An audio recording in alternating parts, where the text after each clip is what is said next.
Yeah, so if I look at the future, it'll all depend on, what are the new rules of engagement going to be? And again, I'm drawing from that little writing that I kind of published recently, and I believe the world of employees might actually end.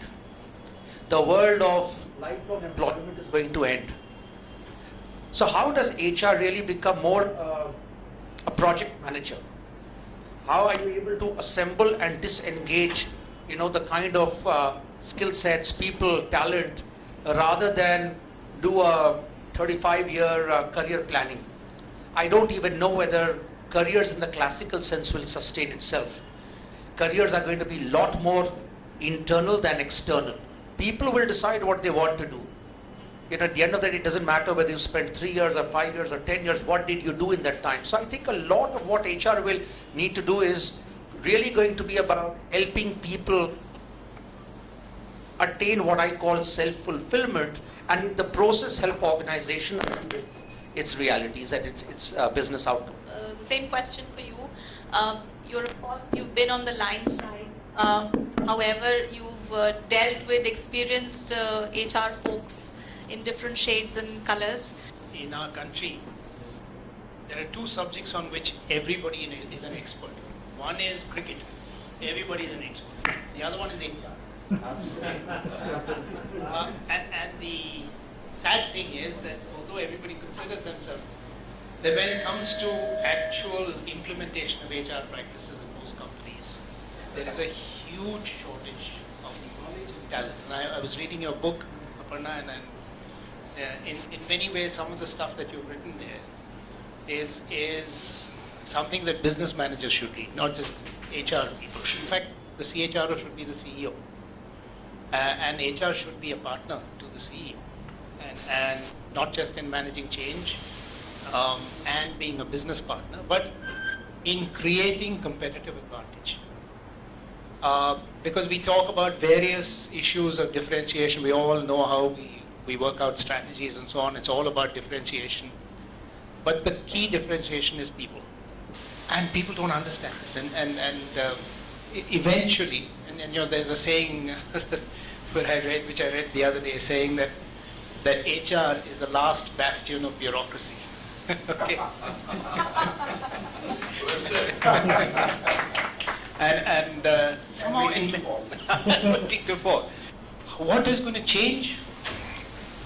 Society is changing, and people and employees are a reflection of the society. And I keep saying that we are in a T20 society, instant gratification.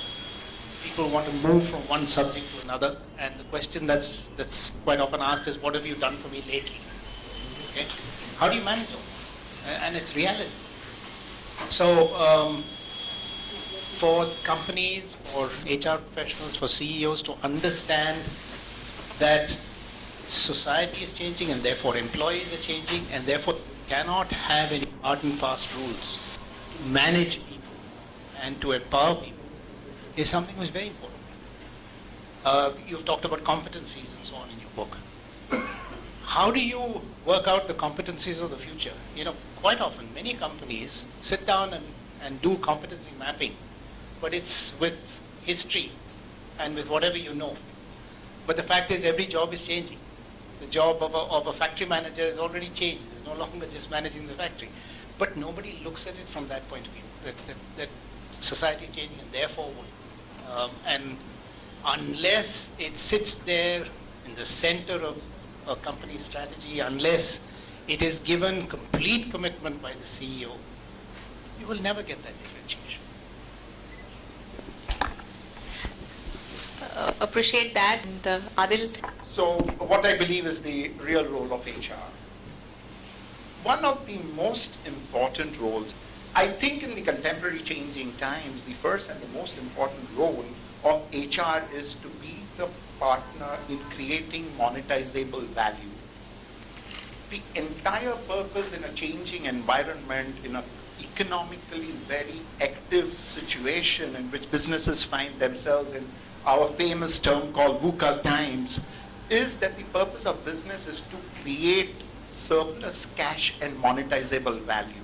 And if that is the purpose of business, predominantly the role of HR is to partner the CEO in. And in the journey of creating this monetizable value, he has to provide leadership. So he has to help the CEO and the leadership team do 3 jobs. Number 1 is to establish whether the strategy is right or not. After the strategy is right or not is to help him into establishing whether the funding and the financing architecture of the organization is right or not. And then to ensure whether the business has the right kind of talent which is required to convert that funding into monetizable value. And in that role, he has to be a partner of the CEO and the leadership. Predominantly, this is going to require change. It is going to require building new capabilities because the times are changing, capabilities are new, and you have to continue to build a learning organization. So he has to be the continuous partner of the leadership team and the CEO in ensuring that this change management process is facilitated and managed in the smoothest possible way, that the organization is building the capability that is required to be able to create the value that is required, and to that extent, the organization becomes a learning organization. He has to be an influencer and predominantly an aggregator of diverse elements in the business which are required to create wholesome value for the enterprise.